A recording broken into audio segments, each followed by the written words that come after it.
Hello everyone, and thanks for joining us today. I know everyone's very busy and this is probably your lunch hour, so I appreciate you stopping by.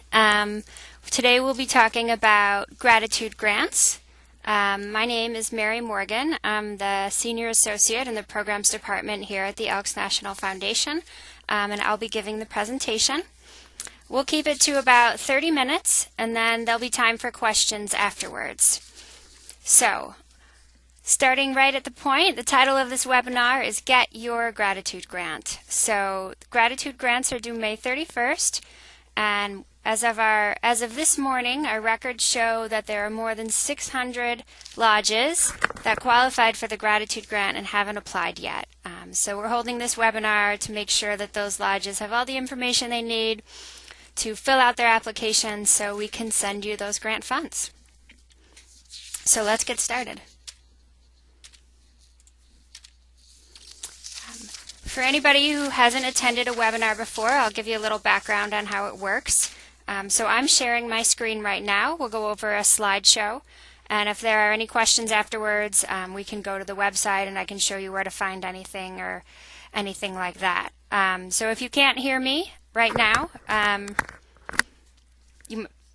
let me know in the questions. There is a chat function here, and if you have any questions throughout the whole process, please post them there. I'll likely get to most of the questions at the end of the presentation. So if you have to leave early or something like that, leave your name and your phone number or email or some place that I can reach you with the answer that you need. If you get disconnected at any time, you can go right back to that email link that we sent you, and you can come right back and join us. If you have any issues, you can call our office at 773-755-4730, and that'll get you Sarah or Jocelyn, and they'll be able to walk you through how to get back to the webinar. And we will be having a recording of this webinar. We'll post it on the SIP Central webpage later today, hopefully. So if you want to hear the rest of it or share it with somebody, you'll be able to do that.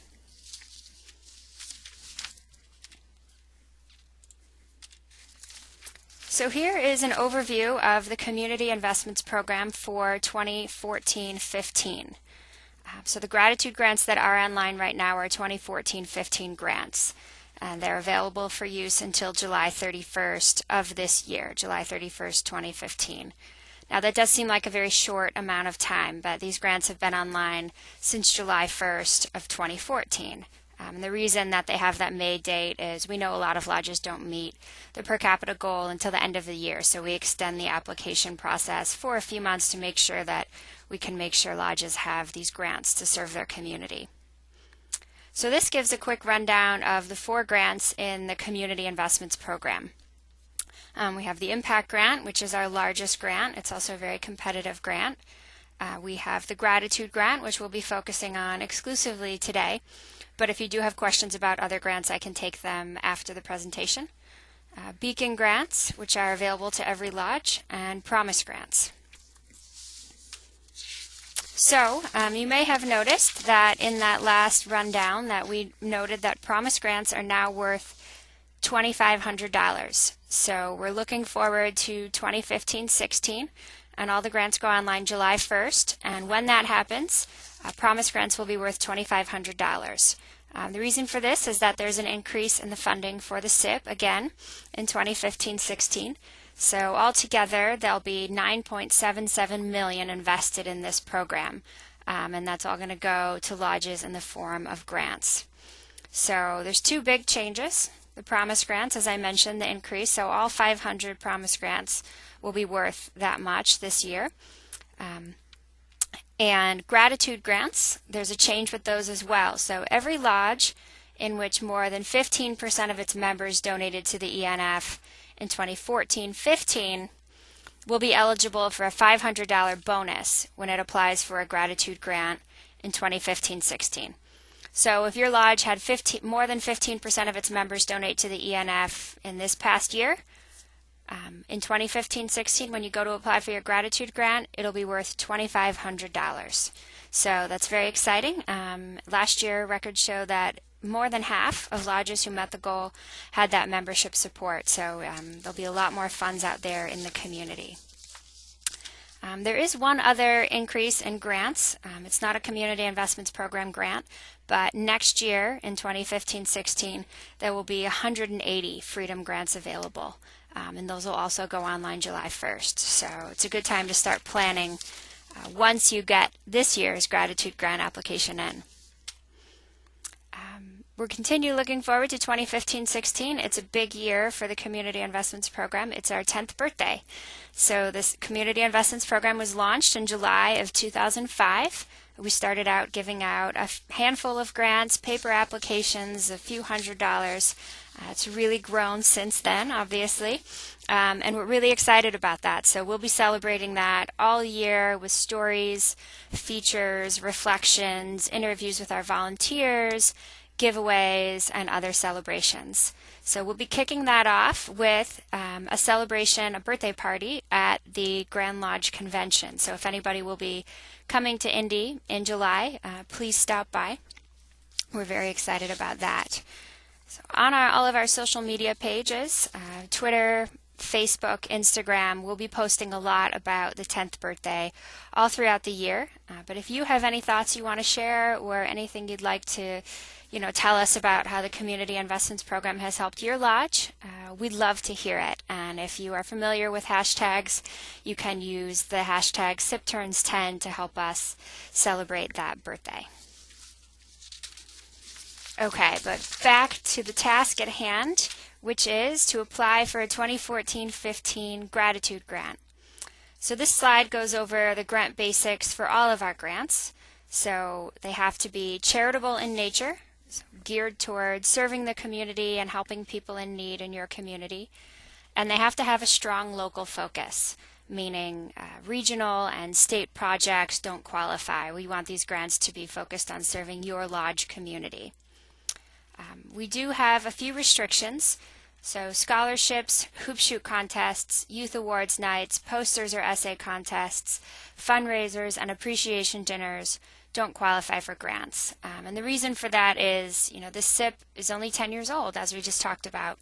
And most of these things that I just mentioned were funded and carried out by lodges long before the grants program existed. And so to help lodges focus their intentions on using these grants to expand their charitable outreach, we've asked lodges to focus on things other than those events that I just mentioned. So, a quick note, I just mentioned that grants had to be charitable. What does that mean? So the ENF is a 501c3 organization, so we have to follow the rules and the definition of charitable as set out by the IRS. And so the IRS lists these 6 categories as charitable definitions. So relieve the poor, distressed, or underprivileged, advance education or science, lessen the burdens of government, lessens neighborhood tensions, eliminate prejudice and discrimination, and combat juvenile delinquency. Now, obviously, those are very broad categories, and they shouldn't be restrictive for any of your grant projects. But this is something that we have in the back of our minds when we're thinking about, how to make sure our projects are charitable and we're doing our best with our donors' funds. So we thought it would be helpful to share that with all of you. Gratitude grant applications are online, as I'm sure you all know. They are available now to all lodges that have met the goal, so those applications are just sitting out there waiting for you. Now there's 2 ways that your lodge can access those applications.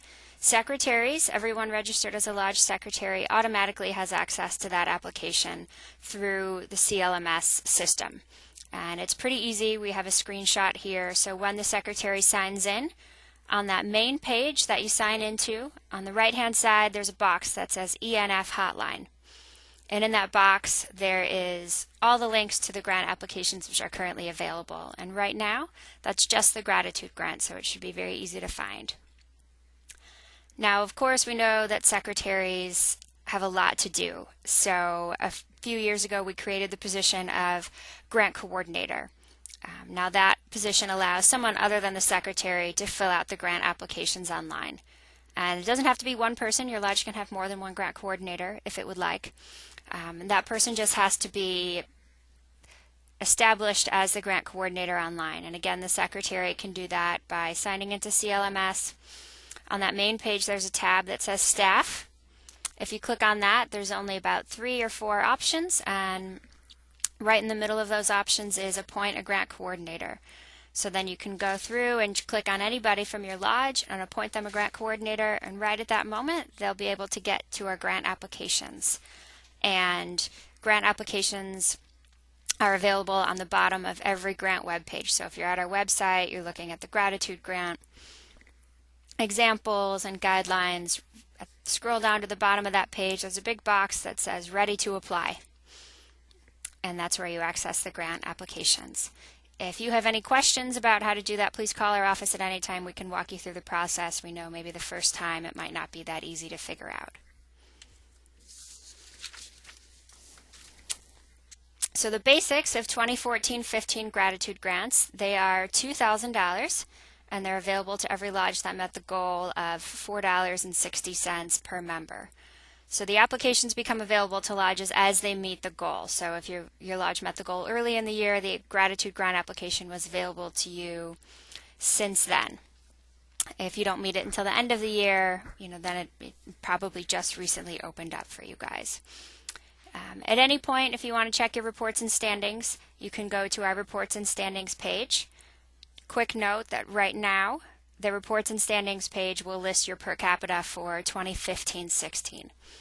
So don't be alarmed if it's much lower than you thought. That report is only counting donations that we've received since April 1st. This is the big thing to note. Gratitude grant applications are due by May 31st. And because we have to start preparing for next year right after that, there are no exceptions. It does have to be in by May 31st.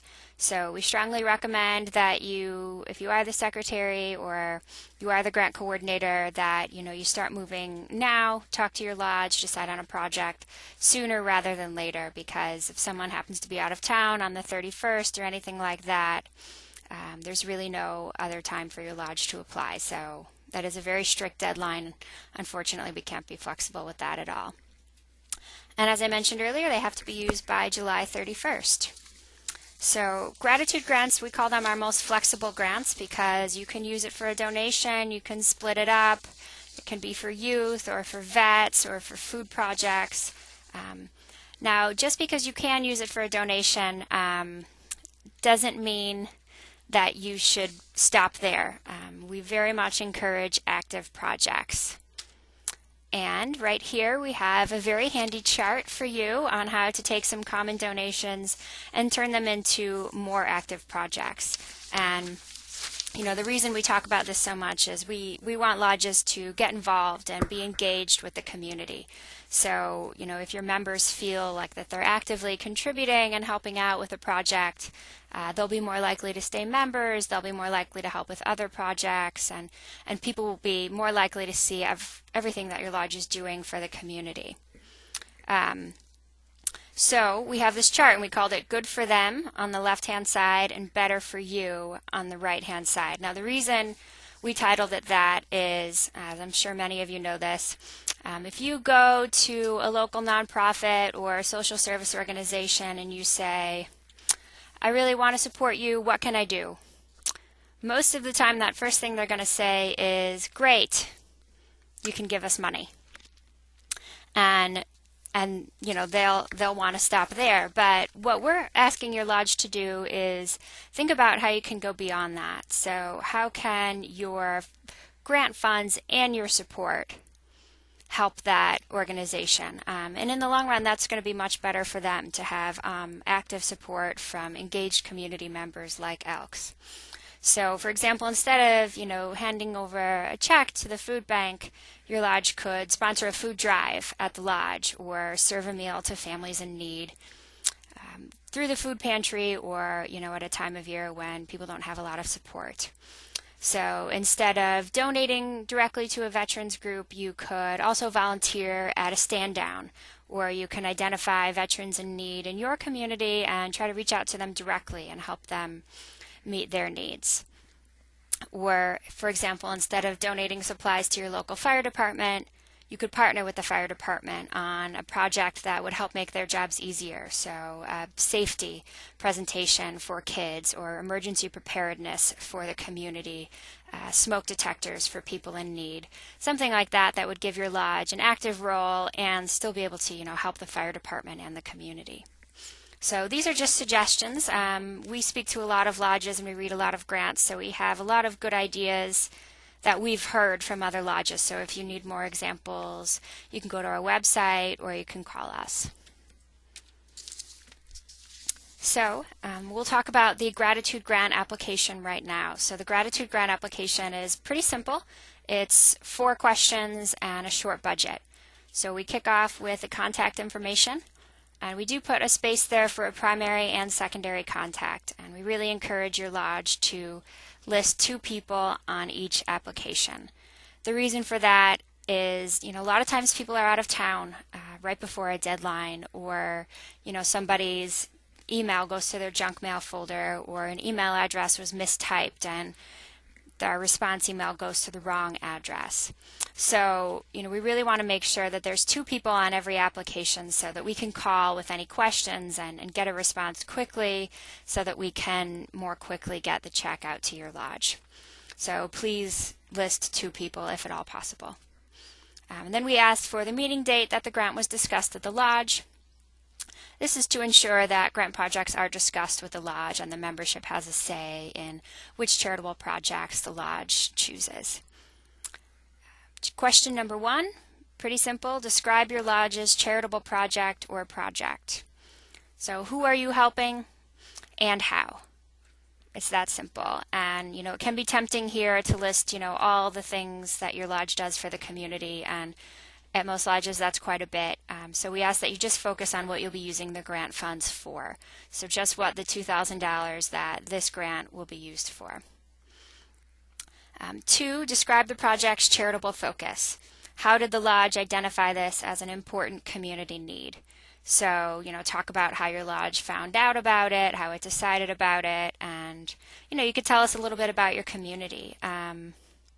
If there's a drug problem in the community, you'll mention there, we wanted to do healthy living courses and drug-free events for at-risk kids because, this is a big problem in our community. So feel free to tell us a little bit about how you decided on that and why it's important. Question number 3, is there an opportunity for Elks to get involved in this project? If so, please tell us how Elks will participate. So, say you will be making a donation to the food bank, but maybe your members are also there every month to help with stocking. Please tell us that. We love hearing about involvement. And, when you apply for a gratitude grant and it is just a simple donation, a lot of times we will follow up with suggestions and questions about whether it's possible for Elks to get involved. So if you have that information, please offer it up to us. And the last one is, who will benefit from this project and how? What does the lodge expect to accomplish? And by asking this question, we want your lodge to answer, why this is an important project. Why is it worth, our donors' funds? And why is it worth, the time that your lodge is putting into it? So, tell us about the importance, your community, the need, and, what you hope the outcomes are. What will the results be? If everything goes beautifully, what's the best case scenario? And then the budget. So you can add your expenses here. A quick note about, you add the expenses and the items line by line. You can see that this illustration shows you can add another item if you want to break it down further than 4 categories, and many lodges do. So the total grant request for this year, for 2014-15 for gratitude grants, that is $2,000. So that box won't let you type in a request more than $2,000. The total cost of event, right below the total grant request, that will automatically total what you enter into the budget. So you don't type in that box, it'll just give you a running total of what you had entered there. A quick note about the budget. please do provide us with details. Sometimes we look at grant applications and it'll say miscellaneous $600. We need more information than that. So, if you say other or something like that, we will call and ask for a little more information. So be sure you sit down and think about the budget and how much the project will cost before you fill out the application. Okay, so next we'll talk about some tips for quick approval. And the reason we put this on here is to help us and you. First, we receive a lot of grant applications. And in the last few weeks of May, we receive hundreds of grant applications each week. And each one of those applications is different. Communities are different. The focus of the project is different. So we don't make any assumptions. We follow up with questions if we're unclear on what the grant will be used for, how Elks are involved, or anything like that. So we just wanted to mention a few tips for quick approval to help your lodge provide the information that we're looking for the first time so that we can, make it quicker and help your lodge get this project off the ground sooner. So, oftentimes we follow up with lodges to ask some questions about the project's charitable focus. So as I mentioned before, explain why the event is charitable, and a lot of times that might include information about your community. So, when you're filling out the application, the first point is stay focused on charity and service to the community. We get a lot of applications that talk a lot about promotion of the lodge and recruiting members and publicity, and that's all fantastic information. But the point of these lodges is charity and service. So make sure that part of the project is very clear on the application from the outset. And then the second point is to talk about how this will serve your local community members and why this is important for your community. So, for example, our county has the highest rate of drug use in the state, and that's why we chose, a project to reach out to, kids and teach them about drug awareness and healthy living. Another quick note here is, as I mentioned before, we are a 501c3 charity. So the charitable focus is required for this. So sometimes, lodges will tell us, just enough about an event that, we aren't able to approve it, but it's possible it has a charitable focus. So general community events, for publicity and, lodge members and their families, things like that, those don't qualify for grants because they lack that charitable focus. So just make sure you think about that when you're planning the event, when you're filling out the application and the final report form the whole time. Okay, the second tip for quick approval is details. Always provide details. So tell us enough about the project so that we can clearly explain the project to someone else. So we know everybody is strapped for time, but providing more details right from the front will save us all time with follow-up and back and forth afterwards. So an example of this would be instead of saying, this is for a community youth project, tell us what that project is. So a book fair for kids in 1st through 3rd grade. So details are very helpful. Another note here is don't make assumptions. Don't assume that we know that much about the particular topic that you're addressing. Give us the necessary background information that you think is needed to understand the purpose of the event. And also don't just mention the target audience. Tell us how you'll reach that group. So if you say that you're having an event for at-risk youth, tell us how you know that, how you intend to inform those kids about the event. So you might be partnering with social service groups, food pantries, local shelters, groups like the Boys and Girls Club, things like this. Now we give those examples because they're pretty broadly applicable. We know that the Boys and Girls Club isn't in every city in the country, but most people are familiar with it, so it's an example we give to show, a similar group would be appropriate.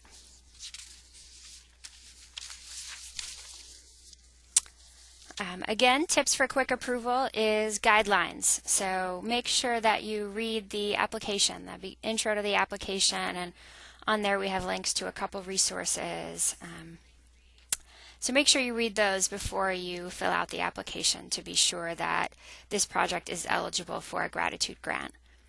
And if you ever have questions about that, please don't hesitate to give us a call. We're here to answer your questions anytime. So the guidelines, I mentioned this earlier, local means your lodge community. Regional or state projects don't qualify. So if you're focusing on, a veterans project, you should be talking about veterans in your lodge community. A reminder that we do have guidelines about how to serve veterans effectively. So we've been in conversations with a lot of organizations, with the government, with the VA about, what veterans need and the assistance they could most use. So we want to make sure that lodges have these resources and the information they need to help veterans. So veterans projects should focus on one of these 5 areas of increased need: employment, homelessness and housing, military families, educational support, and health and independent living. So again, those categories are fairly broad. They shouldn't be that restrictive, but if you have any questions about that, let us know. And the final thing about guidelines is dates. So the gratitude grant applications on right now have to be used by July 31st. And we do encourage lodges to use these grants to increase your charitable giving. So if you had some event last August and you think it would be helpful for the lodge financially if they could get reimbursed for that, that's not the intention of the grant. We want you to use this to expand your charitable activities and do more than you would be able to otherwise. And the last tip about quick approval is the budget. So I mentioned this before, but please break it down for us and provide the information that we need to approve it. So don't just write supplies. Tell us what those supplies are going to be. So if you're holding a sports event for kids, supplies would be, baseballs, backstops, catching equipment, things like that. And the budget should match up with the application. So if we, see this great application that talks all about the food pantry, and then the budget is all for t-shirts, we're going to follow up and ask for more information about that. So we're looking for the budget to focus on fundamental expenses, funds that are necessary for this project to be held. So a lot of times, brochures, promotional items, signs, those aren't fundamental expenses. You can hold the project without them. So make sure you just focus on the fundamentals. And again, we only need information about the $2,000 in grant funds. If your lodge is, kicking in any money of its own, there are no restrictions on that. You are free to use those funds for what you would like. Oftentimes in the budget, we do see lodges make a mention of donating the use of their space for a project, and that's really great and charitable, but unfortunately we don't reimburse lodges for doing so. The thing to remember about the budget is lodges must spend funds in order to use grant funds. So donation of space is nice, but it's not appropriate for a grant budget. So we have a couple examples here of what other lodges have done with their gratitude grants, and then some final notes, and then I'll be able to take any questions. So Norfolk, Virginia, lodge number 38, they used their gratitude grant to partner with a local literacy program, and they purchased books for kids who couldn't afford those books, and then they partnered with that program to volunteer with the kids once a month and read to the kids and spend time with them, and it's been a really successful project for them. Somerville, South Carolina, Lodge 2719, they partnered with a local shelter to find out what their needs were, and the shelter had a response right away. They say, we need help with transportation. So the lodge built a bike rack and filled it with new bikes, and it really, helped the shelter's residents to, do all the things they need to do to get their lives back on track. So you can see that the lodge, bought the bikes and donated them. They also built the shelter here. So it's a great way to, add in that involvement from lodge members. And Oak Ridge, Tennessee, Lodge number 1684, they use their gratitude grant to partner with a local VA home and other assisted living facilities to reach out to veterans in their community. So they use the funds to provide dinner, gift cards, gas cards, entertainment to help veterans with some of their needs, and also to give them a social opportunity and increase their recreation, their independent living. So it's been a very popular event for them. They had a lot of vets show up, and the veterans look forward to it every year. So many lodges do, like Oak Ridge, use their gratitude grant for the same or similar things every year. That's not required, but it is pretty common. Finally, we talked a little bit about this at the beginning. So in 2015-16, the ENF is going to invest $9.77 million in communities through lodge grants. So the Community Investments Program is 10 years old, and a lot of times we read applications that say this project has been going on in our community for 45 years. And that's great. We love those kinds of traditions. But if you're going to do that, please make sure that you're telling us what the grant is adding to it. The SIP is not intended to be a financial assistance to lodges. It's intended to help lodges do more, because that $9.77 million is quite a lot of money, so that it shouldn't be used to sustain what lodges are already doing. And as I mentioned before, that's why we have, a few of those restrictions that we mentioned at the beginning.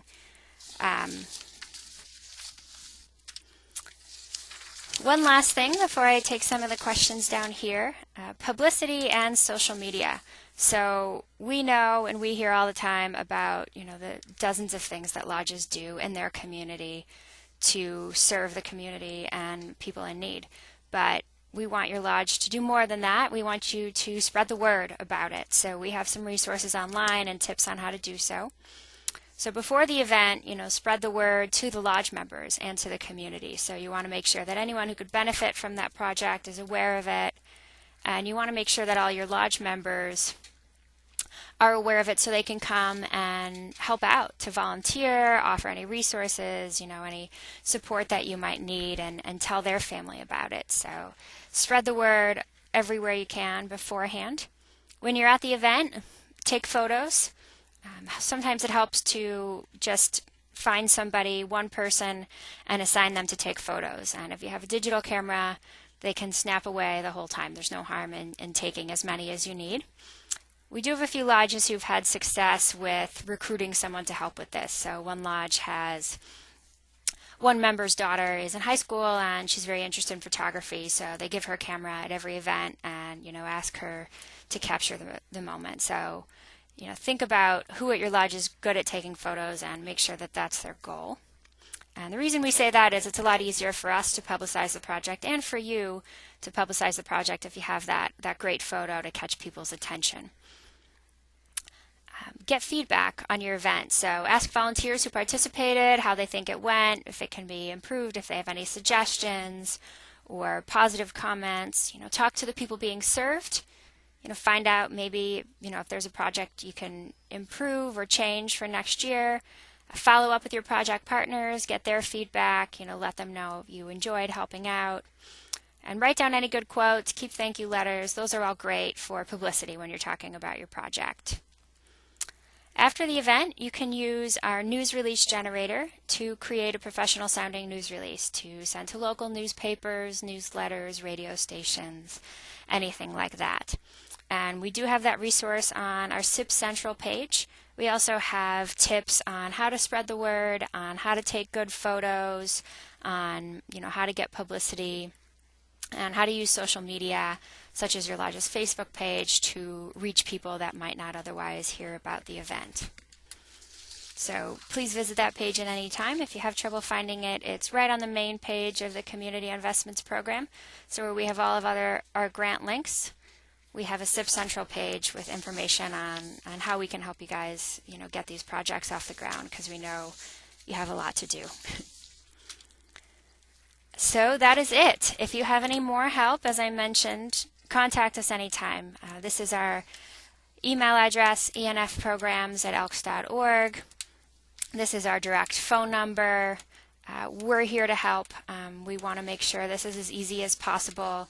And as I mentioned, we have a lot of good ideas that we've learned from other lodges, so we can offer up those ideas. We can even put you in contact with the people who run that project if you want to, get some ideas from them directly. So I hope you enjoyed the webinar. As I mentioned, it will be recorded and posted online. I can also post the slides online. I see that somebody has a question here about, are the slides available for download? Definitely, I'll put those online as well so that you can look at the recording and the slides online right there. So if anybody has any questions, you can put those in the question box down here. And if you don't, then that's all I have for you. Thank you very much for joining me today. And don't forget, May 31st by 11:59 p.m. Central Time.